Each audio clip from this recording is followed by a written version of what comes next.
just wondering, curious, how many people actually work in TradFi? Raise your hand. Or Web2 in the past. Okay, how many people work in Web3 or represent the DAO? Yeah, all right. So pretty good balance. Right. So basically, you got two completely different financial universe. Right? We have the TradFi, suits and tie, hierarchy, and then we have the new kids on the block now represent Web2. And then but today I want to show the line on what can DAO and what TradFi learn from each other.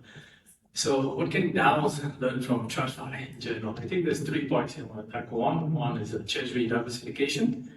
Second is risk management best practices. And third is operational chaos versus established standards. I'm going to go deep into each of these points in the following slides here. So first, let's talk about TradFi Treasury strength, right? I think one thing we give it that praise for. If you look at this picture here, what can you see? You can see that there's commodities, there's gold, there's real estate, stocks, bonds, forex, so many different diversified investment options that's actually available, right? From that people can trade in TradFi company can actually have access on. And also good to know that it's actually come with much higher liquidity in traditional markets. Like for example, let's say if Apple or Microsoft, one of the FAANG companies, were to sell their bonds for $1 billion, I think the market can actually absorb it. That's a huge size. But let's say even 1% of that, like $10 million would be sold in the DAO Treasury token. Basically, that will probably tank the price of the DAO Treasury token significantly. And also, the third point here is that the professional treasury management capability from the TradFi company is actually quite strong. They can have rebalancing discipline and proper risk management and scenario analysis. So I want to explain why DAO need to have treasury diversification. One is that so the majority of the DAOs, their own token is actually in their own token. But if you actually think about this, most businesses, TradFi, treasuries, they do not list their own stock as an asset on their balance sheet. But DAO somehow actually lists their governance token on their treasury. And then due to this, right? But I think this actually should be discounted because that DAO token is not the same as like stocks. And third point is kind of linked together, but there's a huge volatility in the crypto market. And during the bear market, most tokens usually go down 70 to 80%, right? And then they heavily correlated with the blue chip Ethereum or Bitcoin. So then when the crypto crashes, everything go down and this creates a liquidity crunch. So further on here is a slide here. This is DAO Treasuries. This data was actually combined from DeepDAO in early September 2025. So if you look at the blue colors, the blue color represent the own native token, right? What can you see here? The majority is blue. So the median line, these are the top 10 DAOs by the size of the treasury.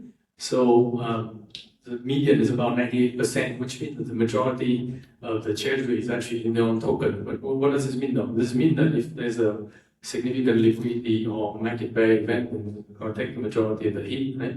And even the outlier here, if we look at like Sky, you have majority, but like 57% still in their own native token. And then let's look at another picture here to illustrate the point. This is also from DeepDAO. So on this graph here, we already excluded the native assets. So here we are looking at the non-native assets. The y-axis is in millions US dollars. So if you look at even the more diversified one, Manto, Sky, ENS, DAO, what do they invest in? The smart one invests in stablecoin, blue chip, Ethereum, BTC, and then liquid staking and you. These are actually the one that will be able to save you or rescue, because basically if you think about a traditional TradFi company, right, you need cash in an event, like in a black swan event like Corona, COVID that happened, right? You do, so that was the same thing. You also need to pay for your working groups, pay for delegates, pay for programs, pay for things to run, right? So even for the top, out of the 5, in the top 10 here, they actually only have about like 2 million on non-native assets. This is a potentially big risk when it comes to a bear market, right? Because the market will be will not be forgiving.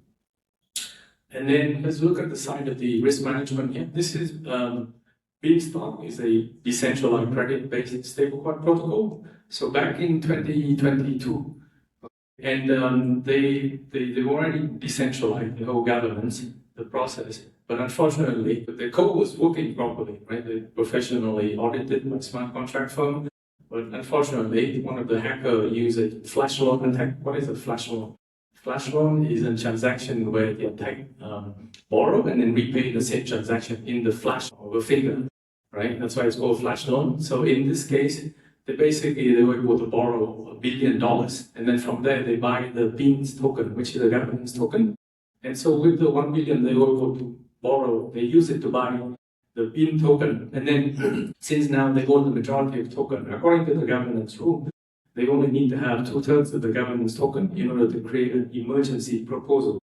An emergency proposal means that they can just create it and execute right away. And that's exactly what they did. They created a malicious proposal, right, at the moment, and then from there they were able to drain the Treasury asset, taking away 77 million in non-Beanstalk assets, so effectively killing the protocol overnight.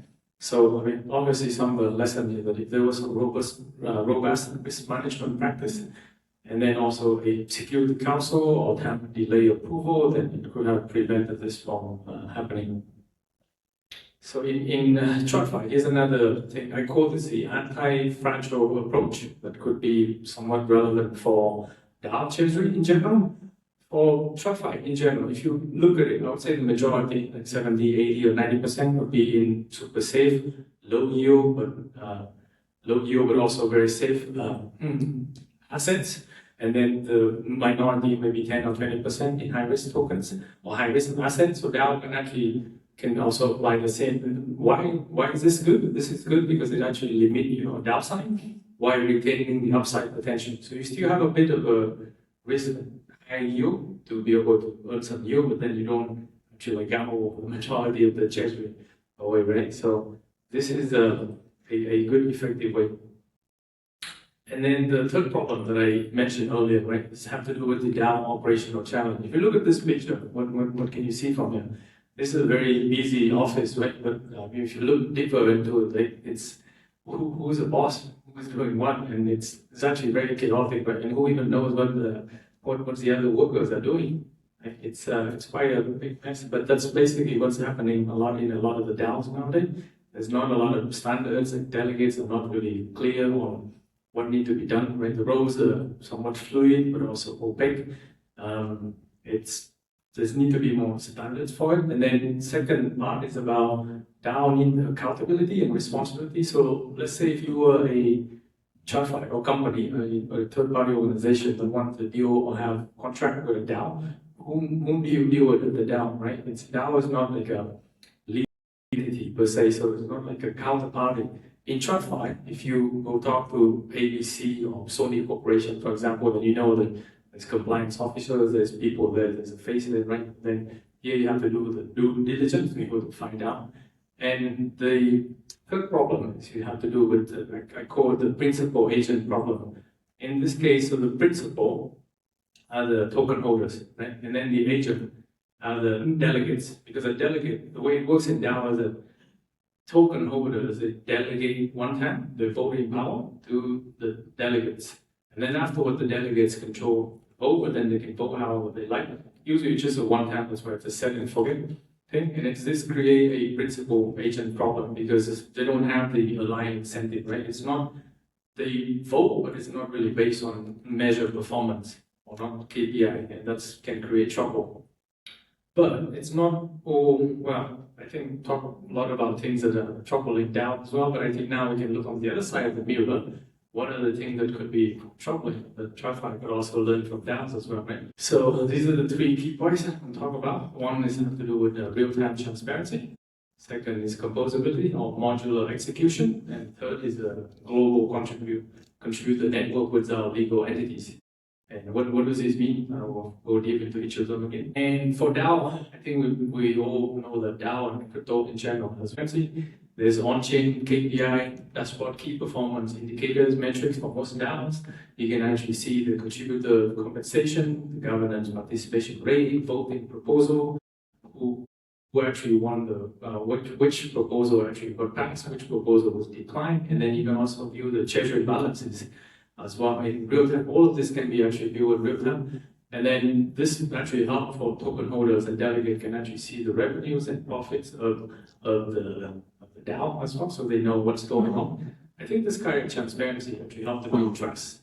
And then investor, but this is something that for up-and-coming startups and TradFi usually face with. Like I think we've seen the case with the smoke and mirror startups. I think just two examples here from Wirecard and Theranos, right? These are the companies that pretending to have product market fit, but in the end they don't have. But if had there been some sort of a transparent KPI dashboard for this company, then I believe that the fraud might have been prevented. And the next point is, if you look at this beautiful Lego tower, I think people probably realize this is Lego toy set, right? And what's so nice about it, you can use the different pieces of the Lego set to create whatever shape or whatever building structure. And that's basically the same for a free world, the DAOs world as well. A financial service is basically a different application that build like Lego blocks. They can be pieces of code that anyone can mix and match to create new products from them. And then this is actually in very contrast to TradFi, where TradFi, a lot of the services often exist in silos, whereas with like each banking company with its own closed software requiring contracts and lengthy integration to work together. So what TradFi can learn from here is that there's a lot of the plug and play governance modules available and different tools that can be adopted. Right? And there's two of these ready-to-use DAO framework. That's quite common. Moloch DAO is an open source framework that's been actually used to the backbone of many of the DAOs up until now. And then Nouns Builders is the tool, the Nouns DAO, which I will touch upon in a couple of minutes. It's basically they allow other community to spin up similar DAOs like Nouns DAO in days. So let's talk a bit more about like the. I would say this is one of the proven or the commonly used common governance stack for a lot of Web3 DAOs and how they function, and it's actually very effective. So on the top, you will see there's blockchain platforms. You have Ethereum, a lot of the layer 2s and any of the layer 1s as well is where for the recording of transaction, the proposal, on-chain, like transparent. And then follow one step down, you have the governance tool.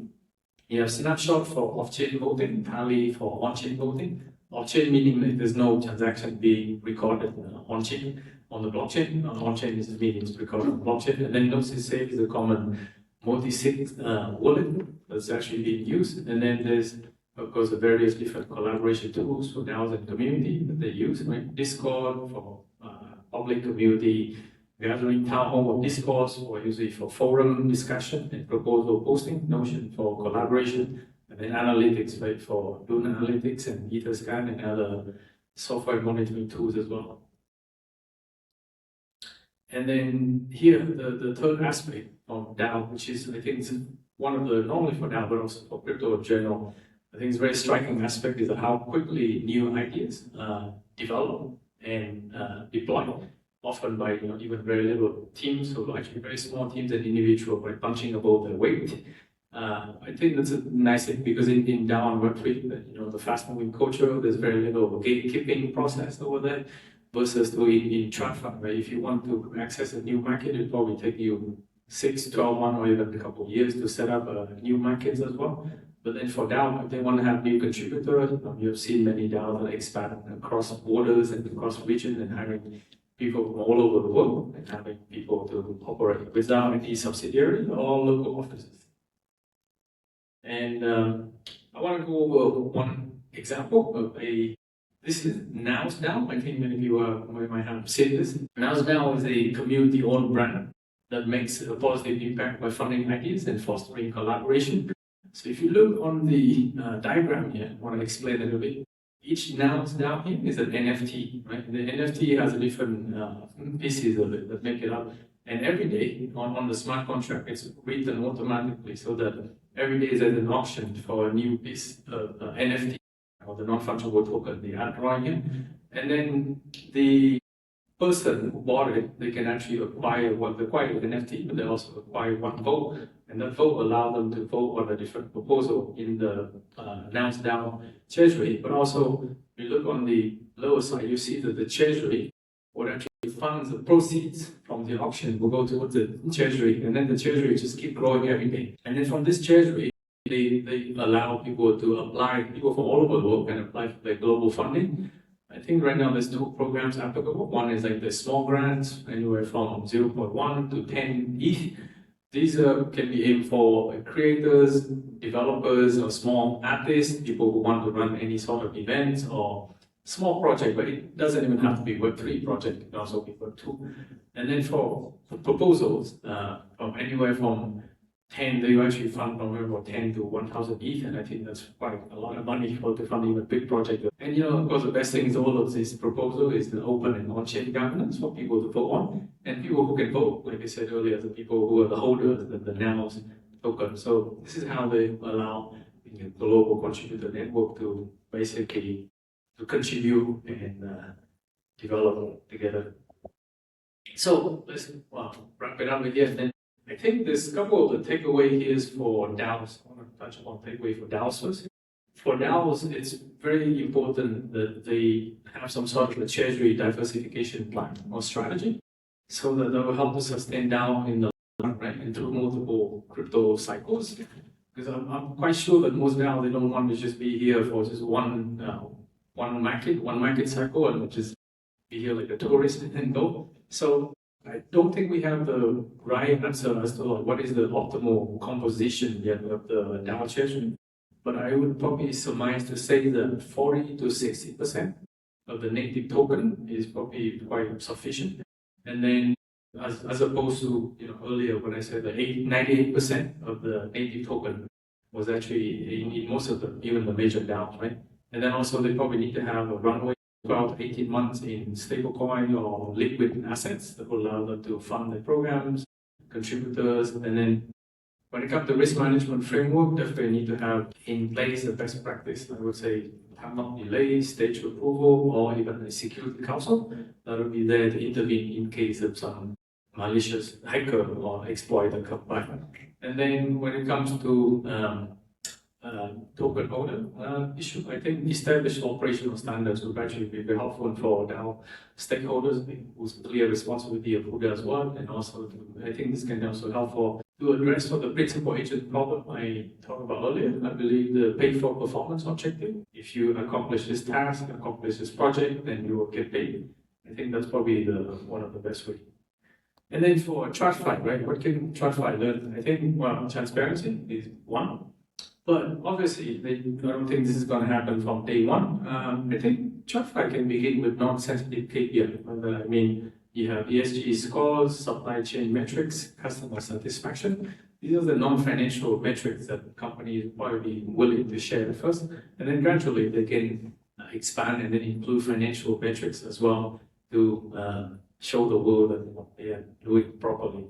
And will be in public dashboard, of course. And then the modular execution or composability. I think TradFi companies can also create plug and play governance templates for new businesses, new acquisition when it comes to new businesses that they can just reuse, and build internal APIs for compliance checks that any division can access. I think that's pretty common in Web3 nowadays, that KYC is a thing and bring people on chain. And last point about the global contributor network, I think the companies can create some sort of their own open innovation network. I think these are two examples below here from Kaggle, the machine learning, competition community, and XPRIZE that tackle like a lot of humanity. This would be like good format to adopt, right? Where businesses use challenges to fix up, and then basically to help to fix business problem, but process problem as well. And also at the same time increasing the contributor pool. So I think that the organization that win in the next decade probably would be just traditional or purely centralized.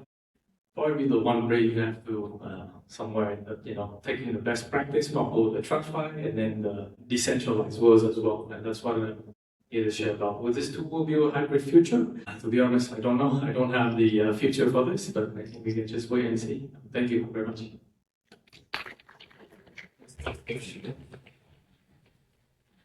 Thank you very much.